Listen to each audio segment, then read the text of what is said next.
দেশের বিজ্ঞানীদের চাঁদ থেকে আনা বিরল পাথর পরীক্ষার সুযোগ দেবে চীন। ওই দেশগুলোর একটি যুক্তরাষ্ট্র। চীন এমন এক সময় যুক্তরাষ্ট্রের দিকে বৈজ্ঞানিক সহযোগিতার হাত বাড়িয়ে দিয়েছে যখন সবচেয়ে শক্তিশালী অর্থনীতির দুই দেশের মধ্যে বাণিজ্য যুদ্ধ চরম রূপ নিয়েছে।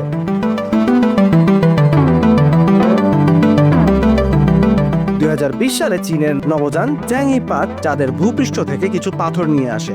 চীনের ন্যাশনাল স্পেস অ্যাডমিনিস্ট্রেশন বলেছে তারা যুক্তরাষ্ট্র মহাকাশ গবেষণা সংস্থা নাসার তহবিলে পরিচালিত দুটি মার্কিন প্রতিষ্ঠানকে ওই পাথর পরীক্ষার অনুমতি দিয়েছে।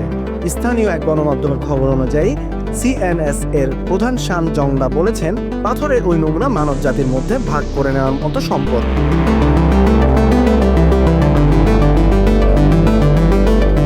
সিএনএসে যুক্তরাষ্ট্রের বিজ্ঞানীদের সুযোগ দিলেও চীনা বিজ্ঞানীরা নাসা সংগ্রহ করা চাঁদের নমুনা দেখার অনুমতি পান না। যুক্তরাষ্ট্রের আইন প্রণেতারা নাসার উপর চীনের সঙ্গে বৈজ্ঞানিক সহযোগিতার উপর বিধিনিষেধ আরোপ করে রেখেছেন। 2011 সালের আইন অনুযায়ী নাসা চীন বা চীনা কোনো কোম্পানির সঙ্গে কোনো ধরনের সহযোগিতার সম্পর্ক করতে পারবে না। এ ধরনের কিছু করতে হলে কংগ্রেসের কাছ থেকে বিশেষ অনুমতি নিতে হবে।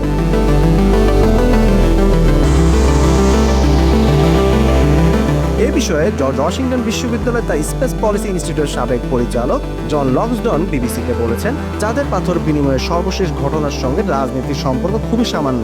এর সামরিক গুরুত্বই নেই। আদর্শগতভাবে এটি বিজ্ঞানের জন্য আন্তর্জাতিক সহযোগিতা।